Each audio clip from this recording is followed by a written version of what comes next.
we're going to take a look at word order using Stompie. We're going to start with the golden rule that explains Stompie, but also if you don't start with a subject, you need to remember this rule. Whatever you start with, the verb comes next.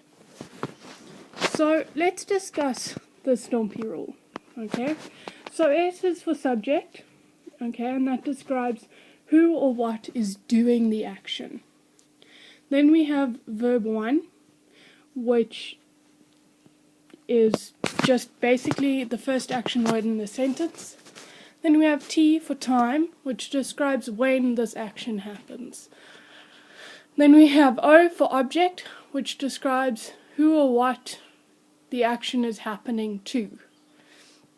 Then we look at M for manner, which describes how the action happens. P for place, which describes where it happens. Then we have the second verb in the sentence, and then we have the infinitive. So an infinitive of a verb is just to do or to catch. It's an untime specific happening and is usually indicated by and then ta. But that's kind of boring. You know that already. You know how to use Stompie in the form starting with subject. So let's mix it up a little and try and start with some other letters, some other parts of the sentence. So, what happens if we don't start with the letter S? Remember the golden rule. Whatever you start with, the verb comes next, and then the rest of Stompie. Verbs are action words. You can see these two little boxes here. And quite clearly, verb 1 is a pretty vicious man. And he doesn't give up his spot easily. So if you give him second position, he will not take third or fourth or anything like that. So even if you change the sentence, you need to make sure he comes in second. He's an action verb and he'll take you on if you don't. So, how can we start? Like I said, the rule just applies except with the object. You just start with whatever you're going to start with, the verb comes next, and then whatever's left of Stompie in the Stompie order. So you can see here we begin with time, verb 1, SOMP, verb 2, I. And it just carries on for all the different parts, except for when we start with object, which has different rules. So what are these different rules? If we start with the object, we move it to the beginning of the sentence, and the object becomes the subject, okay? And then we have verb 1 as Wort, okay? This then kicks the original verb 1 to the end of the sentence in position 2.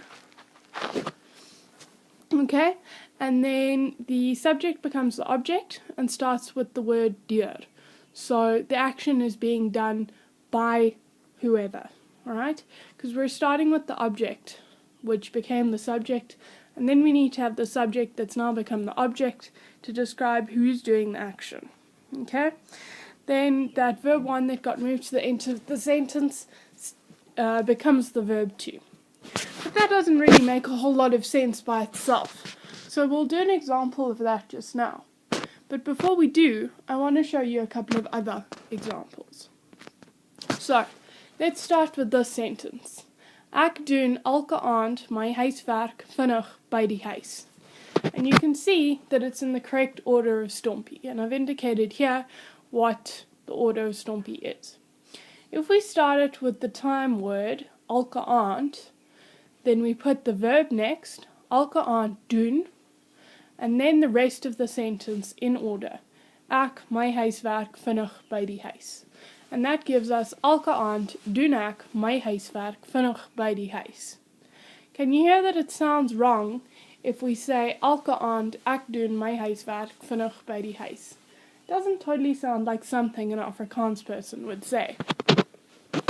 Okay, if we start with the manner, we do the same thing. We start with manner, vinnig, how this verb was done, and then we put the verb in, because remember, he's an action verb, and like the action movies, they like to fight a lot, and they're not going to give up their place. So, vinnig doen ek, and then the rest of stompie. Ek elke aand my huiswerk by die huis. Vinnig doen ek elke aand my huiswerk by die huis. Okay, let's try starting with place. By die huis doen ek elke aand my huiswerk vinnig. We've done the same thing. We've put place in the beginning, the verb in the next position, and then the rest of the sentence in exactly the same order. Okay, but what if we start with the object? Remember I said this one's quite special. Okay, so we start with the object, my huiswerk. And then the verb 1 becomes word. Okay, my huiswerk word. And after verb 1 comes the subject. But remember we have to describe that it's being done by someone. And deur indicates that. Okay, so my huiswerk word deur ek. And then the rest of the sentence in the same order. Elke aand vinnig by die huis. And then we have what was originally the verb 1. Gedoen.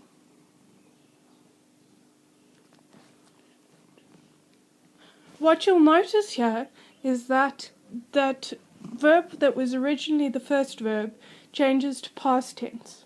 This is just part of how we make the object the start of the sentence. My huiswerk word deur ek elke aand vinnig by die huis gedoen. So, now that we've gone through those, you can see that you can work with word order and not just in standard stompie form beginning with the subject. But you may have noticed that I skipped something. What about starting with a verb? Well, as you'll notice, even in English, if you say I can, and then you start the sentence with the verb, can I, that suddenly becomes a question. It's no longer a statement. The same is true in Afrikaans. Ek kan ek? Now, we may not have yet analysed the word order, but we know that if I have a two-word sentence and I start with one word, obviously the next word is going to be the only word that's left. So, that's the order that we've put it in here. But what I wanted to demonstrate is how it becomes a question, and it's no longer a statement of fact, without adding any question words to the sentence. Remember how I said that verbs are action words, and like in action movies, they want to take anybody on. So, we never take them away from their second place. But do you agree that if they won a fight, they'd probably be pretty happy to take first place? So, we can move verbs up, but we can't just magically move them down without replacing them with another verb that won the fight. So, in this case, we move it up. Alright? So then the word order becomes verb 1 and then the rest of stompie. See? The golden rule still applies. Whatever you start with, the verb comes next. We've already used the verb. So, what comes next? Oh yes, the rest of stompie in exactly the same order. So, we can change the same sentence into a question by starting with the verb. Ek doen elke aand my huiswerk vinnig by die huis. Starting with the verb doen, the rest of the sentence follows in the same order. Ek elke aand my huiswerk vinnig by die huis. Doen ek elke aand my huiswerk vinnig by die huis? We need to remember to give that little lift at the end of the sentence that indicates that it's a question. But starting with a verb will generally indicate that it is a sentence. But remember that speaking is not just about being able to communicate with the right vocabulary or with the right grammar, but also about how we inflect things and how we say things and how we pronounce them. So, make sure that your voice indicates that this is a question. Doen ek elke aand my huiswerk by die huis? Alright, so remember the 2 golden rules. The first one, stompy, okay? And then the second rule, whatever you start with, the verb comes next. And then the rest of stompy in exactly the same order. Alright, that brings us to the end of this video. Thanks for going through stompy with me. Now you know how to start your sentence with anything other than the subject. So that's time, object, manner, place, and the infinitive. You can also begin a question with a verb now. Well done. Please check out all my other videos, and I hope that all of these videos are helping you. If they are, please let me know by commenting or subscribing. Thanks.